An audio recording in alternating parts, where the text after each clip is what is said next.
আসসালামু আলাইকুম ওয়া রাহমাতুল্লাহি ওয়া বারাকাতুহু। আজকের ভিডিওতে আমাদের বিষয়বস্তু হচ্ছে চার খলিফা, ইসলামের সংঘাত ও অর্জনের ২৯ বছর।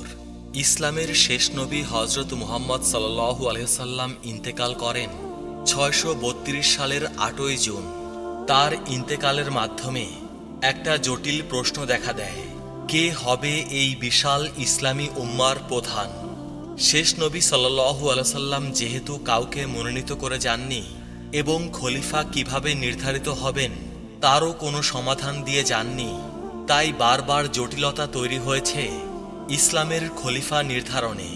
হযরত আবু বকর রাদিয়াল্লাহু তাআলা আনহু, হযরত ওমর রাদিয়াল্লাহু তাআলা আনহু, হযরত উসমান রাদিয়াল্লাহু তাআলা আনহু এবং হযরত আলী রাদিয়াল্লাহু তাআলা আনহু, এই চারজনকে বলা হয় খুলাফায়ে রাশেদিন।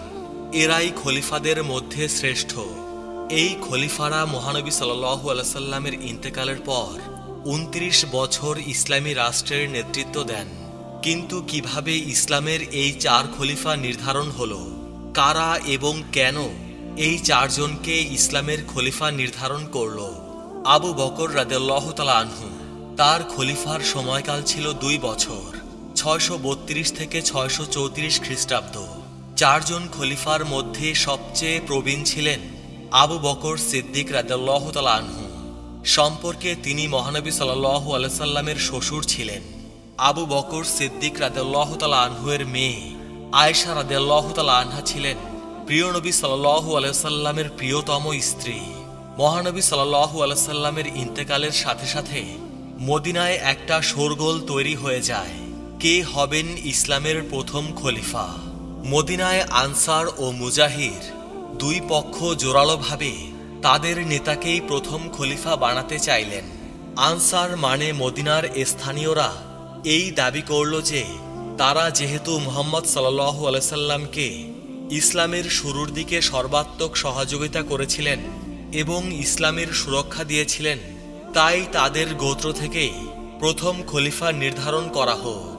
তাদের প্রস্তাব হল আনসার গোত্রের সাদ ইবনে উবাই হোক প্রথম খলিফা। অন্যদিকে মুহাজিররা দাবি করছে তারা যেহেতু ইসলামের জন্য দেশ ত্যাগে হয়েছে, অনেক কষ্ট স্বীকার করেছে, ইসলামের জন্য তাদের ত্যাগই সবচেয়ে বেশি, তাই তাদের মধ্য থেকেই প্রথম খলিফা হওয়া যুক্তিযুক্ত। এরপর মুজাহিররা দুটি গ্রুপে ভাগ হয়ে যায়। এক দল আলী রাদিয়াল্লাহু তাআলা আনহুর বাড়িতে আলোচনায় বসেন, যেখানে তালহা রাদিয়াল্লাহু তাআলা আনহু এবং জুবায়ের রাদিয়াল্লাহু তাআলা আনহু উপস্থিত ছিলেন। অন্য দলটি আবু বকর রাদিয়াল্লাহু তাআলা আনহু এবং ওমর রাদিয়াল্লাহু তাআলা আনহুয়ের নেতৃত্বে ঐক্যবদ্ধ হন। খলিফা নির্বাচন নিয়ে দ্বন্দ্ব যখন চরমে, তখন আনসাররা জড়ো হতে থাকে বনু সায়দা গোত্রের চত্বরে, যার নেতৃত্ব দেন সাদ। মহানবী সাল্লাল্লাহু আলাইহি সাল্লামের পরিবার তখন দাফনের কাজে ব্যস্ত। আবু বকর রাদিয়াল্লাহু তাআলা আনহু এবং ওমর রাদিয়াল্লাহু তাআলা আনহু আনসারদের সাথে কথা বলতে বনু সায়দা চত্বরে গেলেন। ওসমান রাদিয়াল্লাহু তাআলা আনহু এবং আলী রাদিয়াল্লাহু তাআলা আনহু সেই চত্বরে যেতে চাইলেন না। ১ ঘন্টা ধরে তর্ক বাকযুদ্ধ চলার পর আবু বকর রাদিয়াল্লাহু তাআলা আনহু বললেন, ওমর হবে প্রথম খলিফা, তোমরা তার কাছে বায়াত বা শপথ গ্রহণ করো। কিন্তু ওমর রাদিয়াল্লাহু তাআলা আনহু এই প্রস্তাবে রাজি হলেন না। ওমর রাদিয়াল্লাহু তাআলা আনহু বললেন, আবু বকর, আপনার মতো মানুষ থাকতে আমি খলিফা হতে পারি না, যিনি ছিলেন শেষ নবী সাল্লাল্লাহু আলাইহি সাল্লামের সবচেয়ে প্রিয় ব্যক্তি এবং তার অবর্তমানে আপনি আমাদের ইমামতি করেছিলেন। আপনি সবচেয়ে যোগ্য ব্যক্তি, আপনি ইসলামের প্রথম খলিফা। এরপর হযরত ওমর রাদিয়াল্লাহু তাআলা আনহু হযরত আবু বকর রাদিয়াল্লাহু তাআলা আনহুয়ের কাছে বায়াত গ্রহণ করলেন। পরে সকলেই ঐক্যমতে পৌঁছানোর পর একে একে আবু বকর রাদিয়াল্লাহু তাআলা আনহুয়ের কাছে বায়াত গ্রহণ করেন। এরপর হযরত আবু বকর সিদ্দিক রাদিয়াল্লাহু তাআলা আনহু হন ইসলামের প্রথম খলিফা। মাত্র ২ বছর ৩ মাস ছিল হযরত আবু বকর সিদ্দিক রাদিয়াল্লাহু তাআলা আনহুয়ের শাসনকাল। মুহাম্মদ সাল্লাল্লাহু আলাইহি সাল্লামের ইন্তেকালের পর ইসলাম ত্যাগের যে হিরিক পড়েছিল তাদের সামলানোর জন্য এবং নতুন নতুন নবী দাবি করাদের বিরুদ্ধে যুদ্ধ করতেই হযরত আবু বকর সিদ্দিক রাদিয়াল্লাহু তাআলা আনহু-এর 2 বছর কেটে যায়। ইতিহাসে এই যুদ্ধ রিদ্দার যুদ্ধ নামে পরিচিত। হযরত আবু বকর সিদ্দিক রাদিয়াল্লাহু তাআলা আনহু 634 খ্রিস্টাব্দের 23শে আগস্ট 60 বছর বয়সে ইন্তেকাল করেন। 4 খলিফার মধ্যে তিনি একমাত্র খলিফা যার স্বাভাবিক ইন্তেকাল হয়েছে। ওমর ইবনে খাত্তাব রাদিয়াল্লাহু তাআলা আনহু হলেন ইসলামের দ্বিতীয় খলিফা। তিনি একমাত্র খলিফা যার ক্ষমতা গ্রহণে কোনো বিরোধিতা হয়নি এবং পূর্ব নির্ধারিত ছিলেন। আবু বকর রাদিয়াল্লাহু তাআলা আনহু ইন্তেকালের আগেই হযরত ওমর রাদিয়াল্লাহু তাআলা আনহুকে খলিফা নির্ধারণ করে গেছেন। ওমর রাদিয়াল্লাহু তাআলা আনহু সম্পর্কে মহানবী সাল্লাল্লাহু আলাইহি ওয়াসাল্লামের শ্বশুর ছিলেন।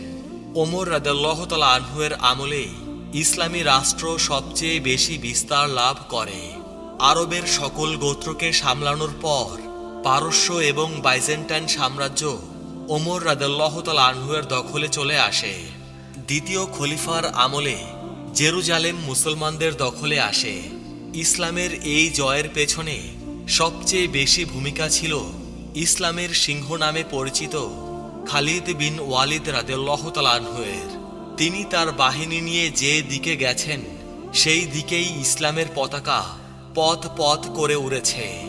ওমর রাদিয়াল্লাহু তাআলা আনহু বলতেন, এই জয় ওমর কিংবা খালিদ বিন ওয়ালিদের নয়, এই জয় ইসলামের। খলিফা ওমর রাদিয়াল্লাহু তাআলা আনহু 14টি প্রদেশ এবং 9টি সামরিক অঞ্চলে ভাগ করেছিলেন পুরো ইসলামী সাম্রাজ্যকে। ওমর রাদিয়াল্লাহু তাআলা আনহু-এর ছিল স্থায়ী সামরিক অবকাঠামো। প্রত্যেকটি প্রদেশে ছিল 4000 সর্বদা প্রস্তুত সৈন্য এবং অল্প সময়ের মধ্যে প্রস্তুত হতে পারত 3600 অশ্বারোহী যোদ্ধা। ওমর রাদিয়াল্লাহু তাআলা আনহু-এর আমলে জেরুজালেম মুসলমানদের অধিকারে আসে। তার সময়কালে দুর্ভিক্ষ ও প্লেগ মহামারী দেখা দিয়েছিল। তিনি অসহায়, অক্ষম, বৃদ্ধ ও শিশুদের জন্য ভাতার ব্যবস্থা করেছিলেন। প্রথমবারের মতো সেনা সদস্যদের বেতনের ব্যবস্থা করেছিলেন তিনি। 6 প্রকারে কর আদায় করতেন খলিফা রাদিয়াল্লাহু তাআলা আনহু: জাকাত, জিজিয়া, গনিমা, ওসর, খারাজ, আলফে ও ওসুর বা বাণিজ্য শুল্ক। দ্বিতীয় খলিফা হযরত ওমর রাদিয়াল্লাহু তাআলা আনহু 10 বছর 6 মাস 8 দিন ক্ষমতায় থাকার পর ইন্তেকাল করেন। আবু লুলু নামের এক পার্সিয়ান দাস তাকে খুন করে। এই হত্যাকাণ্ড রাজনৈতিক নাকি ব্যক্তিগত আক্রোশ তা নিয়ে দ্বিমত আছে। ইন্তেকালের সময় তার বয়স হয়েছিল 63 বছর। ওমর রাদিয়াল্লাহু তাআলা আনহু-এর ইন্তেকালের পর তৃতীয় খলিফা হন উসমান ইবনে আফফান রাদিয়াল্লাহু তাআলা আনহু। পরবর্তী খলিফা নির্বাচনের জন্য 6 সদস্যের একটি ছোট দল নির্বাচন করে দিয়েছিলেন ওমর রাদিয়াল্লাহু তাআলা আনহু। সেই 6 সদস্য হচ্ছেন ওসমান রাদিয়াল্লাহু তাআলা আনহু, আলী রাদিয়াল্লাহু তাআলা আনহু, জুবাইর রাদিয়াল্লাহু তাআলা আনহু, তালহা রাদিয়াল্লাহু তাআলা আনহু, আব্দুর রহমান রাদিয়াল্লাহু তাআলা আনহু এবং সাদ রাদিয়াল্লাহু তাআলা আনহু। নিজেরা আলোচনা করে পরবর্তী খলিফা বেছে নিতে বলেছিলেন হযরত ওমর রাদিয়াল্লাহু তাআলা আনহু। তবে এই দল বাছাইয়ের সময় উসমান রাদিয়াল্লাহু তাআলা আনহু এবং আলী রাদিয়াল্লাহু তাআলা আনহুকে সম্ভাব্য খলিফা হিসেবে ধরে নিয়েছিলেন ওমর রাদিয়াল্লাহু তাআলা আনহু। তবে সেই 6 সদস্য নিজে অন্যকে ভোট বা সমর্থন না দেয়ায় খলিফা নির্ধারণ আবারও সংকটের মধ্যে পড়ে। 2 দিন পর সমাধানের জন্য এগিয়ে আসেন আব্দুর রহমান বিন আউফ। তিনি একটা নতুন প্রস্তাব দেন। বলেন, যদি বাকি 5 জন তার বিচার মেনে নেন তাহলে তিনি তার খলিফা হবার দৌড়ে থাকবেন না। সবাই তার কথা মেনে নিলেন এবং অনেকেই ধারণা করেছিলেন আলী রাদিয়াল্লাহু তাআলা আনহু মনোনীত হবেন। কিন্তু ভোরবেলা তিনি সবাইকে জানিয়ে দিলেন হযরত আলী রাদিয়াল্লাহু তাআলা আনহু নয়, তৃতীয় খলিফা হবেন উসমান ইবনে আফফান রাদিয়াল্লাহু তাআলা আনহু। উসমান রাদিয়াল্লাহু তাআলা আনহু ছিলেন শান্ত, শিষ্ট, নরম প্রকৃতির মানুষ। তার খলিফা হবার 6 বছর পর চারিদিকে বিদ্রোহ দেখা দেয়। 12 বছর তিনি ইসলামের খলিফা ছিলেন। 80 বছর বয়সে তাকে নির্মমভাবে হত্যা করে বিদ্রোহীরা। হযরত উসমান রাদিয়াল্লাহু তাআলা আনহুকে নৃশংসভাবে হত্যা করার পর যে গৃহযুদ্ধ বাধে তাতে ৯০,০০০ মুসলমান মারা যান। উসমান রাদিয়াল্লাহু তাআলা আনহুর ইন্তেকালের পর এক সংকটকালে ইসলামী রাষ্ট্রের প্রধান হন আলী ইবনে আবু তালিব। উসমান রাদিয়াল্লাহু তাআলা আনহু ইন্তেকাল করার পর খলিফা কে হবেন তাতে তিনজন প্রতিদ্বন্দ্বী ছিলেন।